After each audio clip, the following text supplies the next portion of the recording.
యవనస్తులు చూడండి, యవనకాలపు ఆకర్షణకు లోబడి నేను ఒక అమ్మాయిని ప్రేమించాను, నేను ఒక అబ్బాయిని ప్రేమించానని చెప్పి ఆ ప్రేమించిన వాళ్ళని వాళ్ళు సొంతం చేసుకోవడానికి తల్లిదండ్రులు ఏడిపించినా పర్వాలేదు, లోకమంతా ఎగతాలు చేసినా పర్వాలేదు, ఎవడున్నా లాగైనా పర్వాలేదు, మేమిద్దరం ఒకరికొకరు ప్రాణం పెడతాం, ఆ తర్వాత కావాలంటే ఒకరి ప్రాణం ఒకరు తీయడానికి ప్రయత్నిస్తాం. అంతే కదా మరి చేస్తున్నారు చివరిలో. ఎందుకంటే అది లోక సంబంధమైన ప్రేమ. కానీ యేసయ్య ప్రేమ శాశ్వతమైంది, మారనిది, మార్పు లేనిది.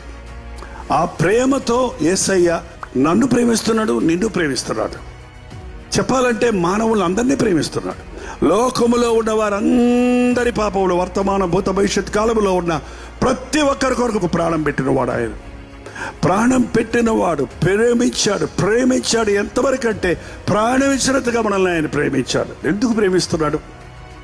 మనం నశించిపోతున్నామని, మన కొరకు నరకానికి పోయే దారిలో ఉన్నామని, సాతాను మనల్ని పట్టి పీడిస్తున్నాడని, ఆ బంధకాల నుంచి మనల్ని విడిపించడానికి, మనల్ని నిత్య నరకానికి పోకుండా ఆయన రాజ్య వారసులు అవటానికి యేసయ్య తన ప్రేమను సిలువలో ప్రత్యక్షపరిచాడు. మనం ప్రేమిస్తున్నామని నోటి మాటలతో అంటున్నాం. నువ్వు నిజంగా దేవుడిని ప్రేమిస్తే మొదటి స్థానం నీ హృదయంలో దేవునికి ఇస్తావు. అన్ని విషయాల్లో ఆయన్ని గొప్పవాడిగా, మొదటివాడిగా ఎంచుతావు. ఎప్పుడు 1,00,000 మందిని బాధ పెట్టినా నాకు పర్వాలేదు, కానీ నా యేసయ్యని నేను బాధ పెట్టను అన్నవాడే నిజంగా యేసయ్యని ప్రేమించేవాడు.